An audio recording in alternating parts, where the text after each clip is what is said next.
அதேவேளை நீலவானில் சுதந்திர தேசத்திலே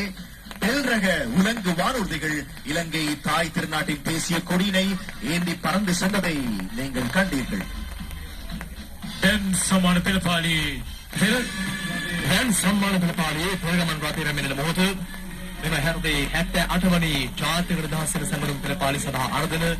වර්තමානයේ ශ්‍රී ලංකා යුද හමුදාවේ ස්වේච්ඡා බල සේනා විධායක හා ශ්‍රී ලංකා කාලතුවක්කු හමුදා කර්නල් සේනා විධායක වශයෙන් කටයුතු කරන මේජර් ජෙනරාල් නිලන්ත ප්‍රේමරත්න සපුගස්කන්ධ ආරක්ෂක සේවා අනහා මාණ්ඩික විද්‍යාලයේ නාවික හමුදා ප්‍රධාන උපදේශක සහ නියෝජ්‍ය ජල ශාස්ත්‍ර ප්‍රධානී කොමදෝරු නලින්ද දිසානායක ශ්‍රී ලංකා ගුවන් හමුදා රත්මලාන මූලික කඳවුරේ අනුදැන නිලධාරී යා කොමාන්ඩෝ දිනේෂ් ජයවිරි යන දේශපාලන සමග යුද හමුදා මූලස්ථාන සරෙන් මේජර් බලරත්න ධාරී එක KGM ප්‍රියන්ත වරතේ ගමන් කරනු ලබනවා.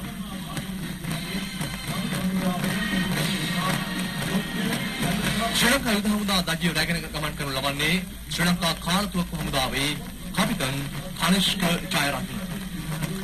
ජන්මෙන් ලද එඩිතර භාවයත් නිර්භීත භාවයත් සමග දේශයට අසීමිතව ගෞරව කරන